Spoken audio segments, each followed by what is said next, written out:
نحمده ونصلي على رسوله الكريم أما بعد فأعوذ بالله من الشيطان الرجيم بسم الله الرحمن الرحيم والسابقون الأولون من المهاجرين والأنصار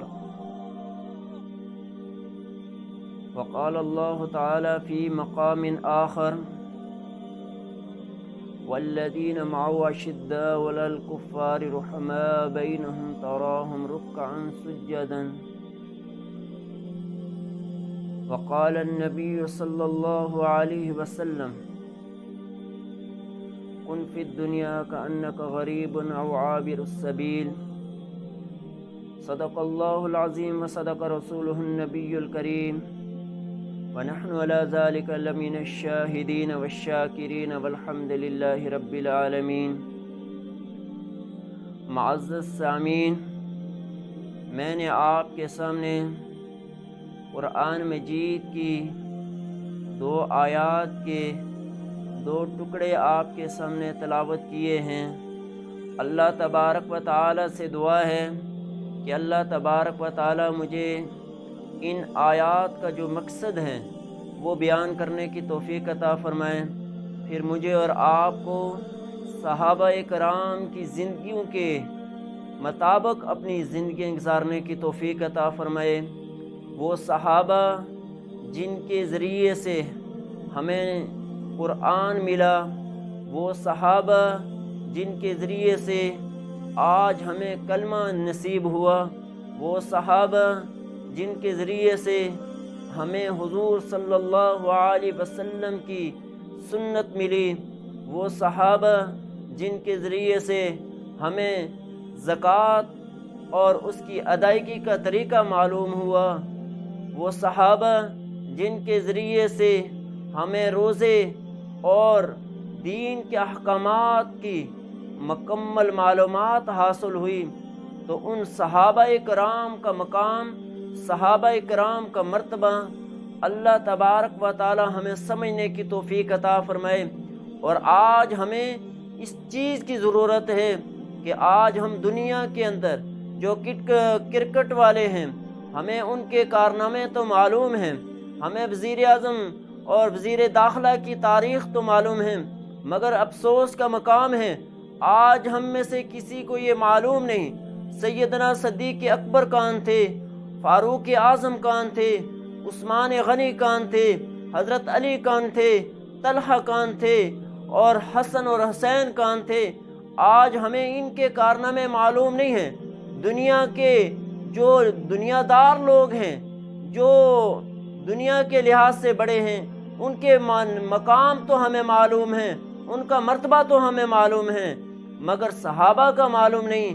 یہ وجہ کیا ہے کہ ہمیں دین سے اس طرح محبت نہیں ہے جس طرح دین سے ہمیں محبت ہونی چاہیے.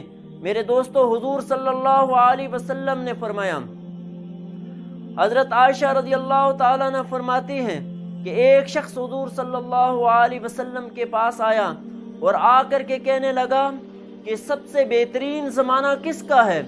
تو حضور صلی اللہ علیہ وسلم نے فرمایا سب سے بہترین زمانہ میرا زمانہ ہے.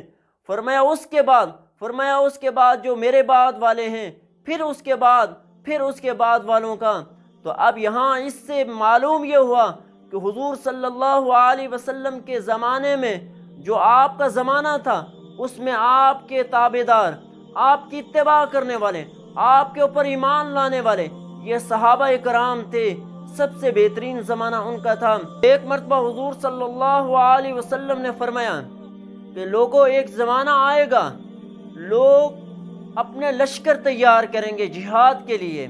جب لشکر تیار ہو جائیں گے، لوگ جستجو کریں گے، آرزو کریں گے، کوشش کریں گے کہ کوئی صحابی ہمارے ساتھ اس لشکر میں جانے کے لیے مل جائے، اور ایک صحابی ان کے ساتھ اس لشکر میں شریک ہوں گے، جس کی وجہ سے اللہ تبارک و تعالی اس صحابی کی وجہ سے اللہ تبارک و تعالی ان کو فتح عطا فرمائیں گے.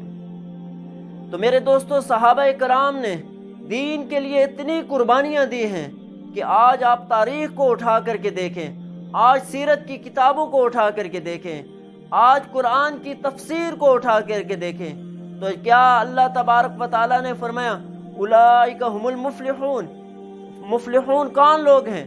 یہی لوگ ہیں۔ اولئک هم الفائزون، یہی لوگ ہیں۔ اولئک هم الحزب اللہ، کہ یہی اللہ کی جماعت ہے۔ تو یہ کون سے لوگ ہیں؟ یہ صحابہ کرام تھے جن کے لیے اللہ تبارک و تعالیٰ نے خوشخبریاں دیں۔ اور اللہ تبارک و تعالیٰ کیا فرمائے؟ رضی اللہ عنہم ورضوا عنہ، وہ اللہ سے راضی اور اللہ ان سے راضی ہیں۔ تو میرے دوستو، صحابہ کرام کی کتنی قربانیاں۔ حضرت سعد ابن ابی وقاص رضی اللہ تعالیٰ عنہ جب ایمان لے آتے ہیں تو جب ایمان لے آئے، ایمان لانے کی وجہ سے ان کی والدہ نے کہا اور قسم اٹھائی کہ میں اس وقت تک کھاؤں گی نہیں، پیوں گی نہیں، کسی سے بات چیت نہیں کروں گی جب تک کہ تم اپنے دین کو چھوڑ کر کے واپس پہلے دین کی طرف نہیں آ جاتے۔ سعد ابن ابی وقاص رضی اللہ تعالیٰ عنہ نے کہا کہ نہیں ہو سکتا ایسا، میں جس نبی کا کلمہ پڑھ چکا ہوں اب اس کو چھوڑنے کے لیے تیار نہیں ہوں۔ اور ان کی والدہ نے قسم کو پورا کرتے ہوئے 3 دن گزر گئے۔ 3 دن کے بعد اس کو بے ہوشی طاری ہو جاتی ہے۔ تو سعد ابن ابی وقاص نے فرمایا کہ میرے سامنے ہزاروں مائیں ہوں اور ان کی اسی طرح جان نکل جائے، مجھے پرواہ نہیں ہے، مگر میں نے جس نبی کا کلمہ پڑھ لیا اور جس رب کی وحدانیت کا اعلان کر دیا اب اس کو چھوڑنے کے لیے میں تیار نہیں ہوں۔ اور اسی طرح حضرت بلال کو دیکھیں کہ کیسے تپتی ہوئی ریت کے اوپر اور انگاروں کے اوپر پڑے ہوئے ہیں اور لوگ ان کو گھسیٹ رہے ہیں، مگر کیا کہہ رہے؟ احد احد، اور ایک اللہ کی وحدانیت کا اقرار کر رہے ہیں۔ تو میرے دوستو، آج ہمیں چاہیے کہ ہم صحابہ کرام کی سیرت کو اپنائیں اور اس کی اپنی زندگیوں کے اندر لائیں اور اپنے بچوں کو صحابہ کرام کی تعلیمات دیں، اور اپنے گھروں کے اندر ہم صحابہ کرام کی کتابیں لیں، حکایت صحابہ ہیں، دوسری کتابیں ہیں، ان کی تعلیم کریں۔ جب تعلیم ہوگی تو پھر ان کو معلوم ہو جائے گا کہ ابو بکر کون تھے، عمر کون تھے، عثمان کون تھے اور ان کا کیا مرتبہ تھا۔ میرے دوستو، جتنی بھی احکامات قرآن میں آئے ہیں اس میں سب سے پہلے جتنی بھی بشارتیں آئی ہیں وہ سب سے پہلے کس کے لیے ہے؟ صحابہ کرام کے لیے ہیں۔ تو اللہ تبارک و تعالیٰ سے دعا ہے کہ اللہ تبارک و تعالیٰ مجھے اور آپ کو صحابہ کرام کے نقش قدم پر چلنے کی توفیق عطا فرمائے۔ وآخر دعوانا ان الحمد للہ رب العالمین۔